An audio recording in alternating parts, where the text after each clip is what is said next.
करकटावरी तुळशीच्या माळा, ऐसे रूप डोळा दावी हरी, ठेविले चरण दोन्ही विटेवरी, ऐसे रूप हरी दावी डोळा.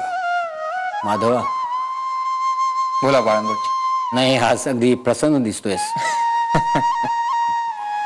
माधवा, मोठ्या चतुराईने तू साऱ्यांची तोंडे बंद केलीस, पण मला वाटते ही तात्पुरती मलमपट्टी आहे. बाळंबोजी, आम्हाला कल्पना आहे त्याची. माधवा, तुझे रमेश वारंवार घेऊन फिरावयास जाणे, ती शिकविणे, या गोष्टी भाऊसाहेबांस रुचणाऱ्या नाहीत आणि त्यांचा याविषयीचा राग कधी ना कधी उफाळून येणारच. आजचे संकट टळले किंबहुना टाळलेस, पण वादळाला किती काळ कोंडून ठेवशील? बाळंबोजी, आजपर्यंत भाऊसाहेबांचा प्रत्येक शब्द आम्ही प्रमाण मानला आहे. त्यांच्या सांगण्यावरून हा विजोड विवाहही केला. परंतु आता रमांबरोबर संसार कसा करावयाचा हे आम्हीच ठरविणार. रमांनी खूप शिकावे, आपले ज्ञान वाढवावे आणि त्या ज्ञानाचा उपयोग इतर स्त्रियांस करून द्यावा, अशी आमची इच्छा आहे. आणि ही आमची इच्छा पूर्ण करण्याचा आमचा दृढ निश्चय आहे आणि तो तडीच नेल्या वाचून आम्ही राहणार नाही. आणि या बाबतीत आम्ही कोणाचेही म्हणणे जुमानणार नाही. बाळंबोजी, मवाळपंथी हा जहालांपेक्षा अधिक कणखर असतो. तो प्रसंगी वाकलेला झुकलेला दिसतो, पण टिकतो आणि साऱ्यांना बरोबर घेऊन आपणास हवे ते दूरगामी बदल घडवून घेतो.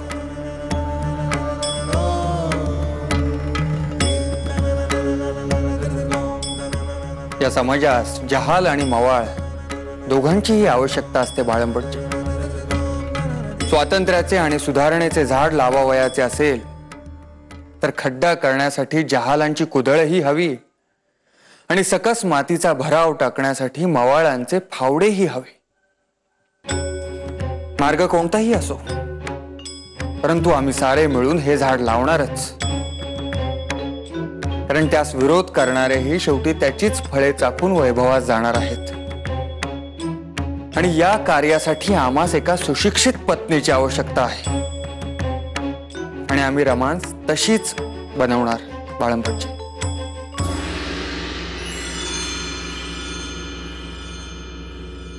माधवा, पण हे या घरास पेलेल का? रमा, रमा, गेले या. अभ्यासही पूर्ण नाही केलेला. रमा, रमा, अरे अरे ऐका ऐका,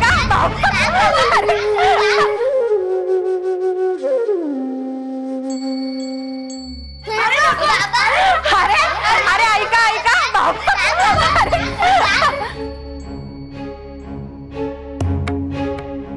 रमा, आपण अभ्यासात टंगळमंगळ केलीत हे आम्हाला अजिबात आवडलेले नाही. अरे दादा, ती कुणीही त्यांची वकिली करू नये, आम्ही ते खपवून घेणार नाही. अभ्यासाच्या बाबतीत तडजोडही नाही आणि ममताही नाही. अरे दादा, दादा ऐकून, दादा आता कुणाला तरी शिक्षा होणार. दादा तुला रागवला ना.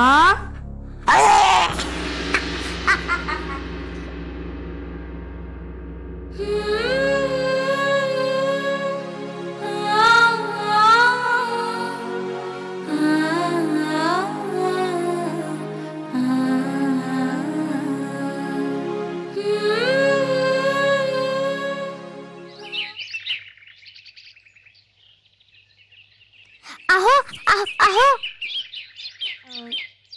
अहो आपणासाठी मी वर दूध ठेवले होते, आपण घेतलेच नाहीत. आणू मी आत्ता?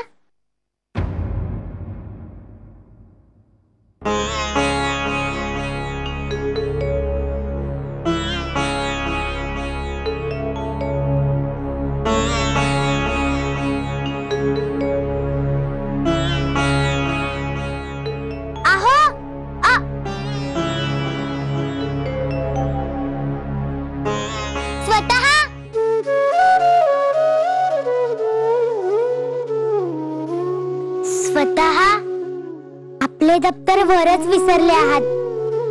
आणते मी.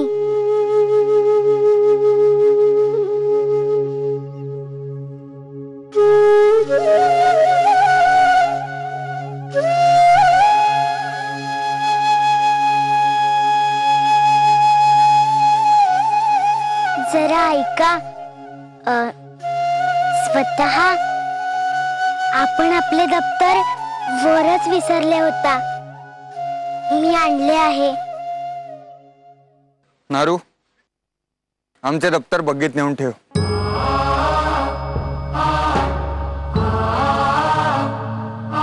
द्या वहिनी साहेब.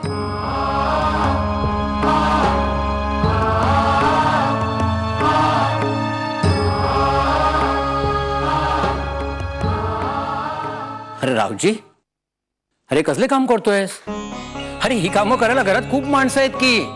अरे तू दुकानाचं बघ, आता दुकानाकडे अधिक लक्ष द्यायला हवं. दुकानाचा खूप व्याप असतो बाबा मोठा. हो, आज दुपारीच मी माल आणावयास जाणार आहे. शाबास. आणि उद्यापासून बसेनच दुकानावर. तुम्ही उद्याचाच मुहूर्त दिला आहात ना? हो, पण आज जाऊन तिकडे आपल्याला काय करायला हवं, झाड लोट, साफसफाई काय हवं नको ते बघाव्यास नको. आणि ही कामं करण्यास घरात पांडू नारू वगैरे माणसं आहेत की. हे तू कशाला करतोयस? माझे वडील नेहमी म्हणायचे. काय म्हणायचे? दिवसभरात घरातले एक तरी काम करायचे म्हणून. विचार उत्तम आहे, पण नुसते हे करून कसे भागणार? मग अरे आता तुम्ही दुकान घेतले ना, ते कोणी सांभाळायचे? आता तुम्ही मंडळी सांगलीला जाणार, मग ते कोण सांभाळणार? दुकान कोणी बघायचे? ह्याचा विचार माझ्या मनी आलाच नाही. कारण मी आईनी जसे सांगितले तसे केले. आता तिच्या डोक्यात काय विचार चालू आहेत मला काही कल्पना नाही. तुला ठाऊक नसणारच. मी लागतो तयारीला.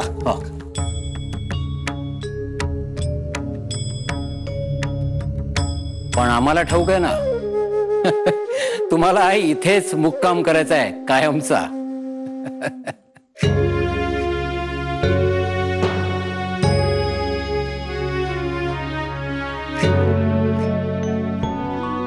काय गो रमा, काय बघतेस? अच्छा अच्छा, तुमचे स्वतः कोर्टात गेले नाही का? बरे, तुझ्याकडे पेलावर दूध दिले होते त्याच्यासाठी. ते दिलेस ना त्यास? प्यायला की नाही तो? अगो, मी काय विचारतेय, नुसती माना काय डोलावतेस? काही झाले का? माधवा काही बोलला का तूस? अगो रमा,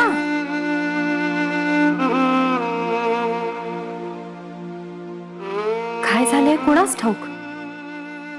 फुल लाग शेत मळा, उभ शिवार डोलत, भरल्या या संसारात लक्ष्मी गही बोलत, भरल्या या संसारात लक्ष्मी गही बोलत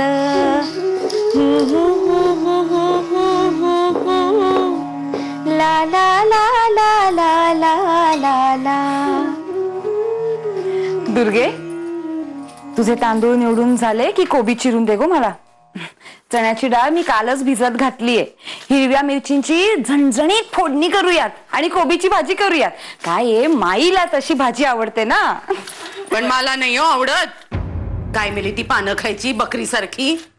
मी काय म्हणते, त्यापेक्षा ना छानसं कुळथाचं पिठलं करूयात, झणझणीची फोडणी देऊन. काय ना जाऊबाई, मी भाजी बद्दल बोलती. कळतंय का तुम्हाला? आज कोबीची भाजी आणि काकडी घालून कढी असा बेत आम्ही आधीच ठरवलाय. काय मिलं तर कौतुक कढीचं सारखं सारखं. मी म्हणते जिभेला कधी काही बदल हवा का नको? आम्हाला जेव्हा बदल हवा असेल तेव्हा तो आम्ही स्वतः करून घेऊ. तुम्ही शिकवायला नकोय आम्हाला. बघावं तेव्हा स्वतःचीच मनमानी, यात मनमानी त्यात मनमानी. मला मेलीला काय करायचंय? तुम्हीच मुक्ताय हो चांगल्या चांगल्या चवींना. दे ते नारळ दे. तुमचं हे रोजचं रामायण झालं ना की नारळ खरवडते आणि 4 वड्या करते. माझ्या अनंताला भारी आवडतात हो.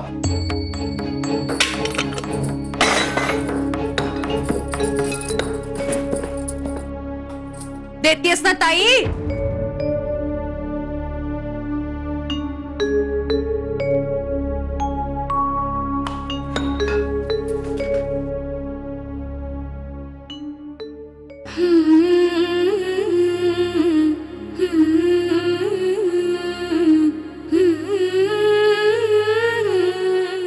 काय झाले रमा? तुझा चेहरा कसा उतरलेला? दुर्गा अक्का स्वतः माझ्याशी बोलत नाहीयेत आज सकाळपासून. हो, हो, मी त्यांना दूध द्यायला गेले होते, ते सुद्धा नाही घेतले त्यांनी. अगो बाई, असे आहे होय. अगं रमा, या नवरे मंडळींचे हे असेच असते. तू काल अभ्यास केला नाहीस ना म्हणून रागावलेली दिसते स्वारी तुझ्यावर. तू काही काळजी करू नकोस, 2 दिवसात येईल ताळ्यावर. तू नको हो मनास लावून घेऊ. तू आपली मला मदत कर, म्हणजे मन रमेल तुझे. काय गो, काय बोलताय हळूहळू? नाही, माझ्याच विषयी बोलत असणार, दुसरं काय? या बोलल्या यालाच म्हणतात चोराच्या मनात चांदणे. कोणाला कोणाला म्हणलीस ग चोर तू ताई? कोणाला म्हणलीस सांग बरे? ज्याच्या मनात चांदणे ना त्याला कळले. बघतेस ना सगुणे, माझ्या मनात चांदणे का? अगं अशी बरी बोलतेस तू चोर मला.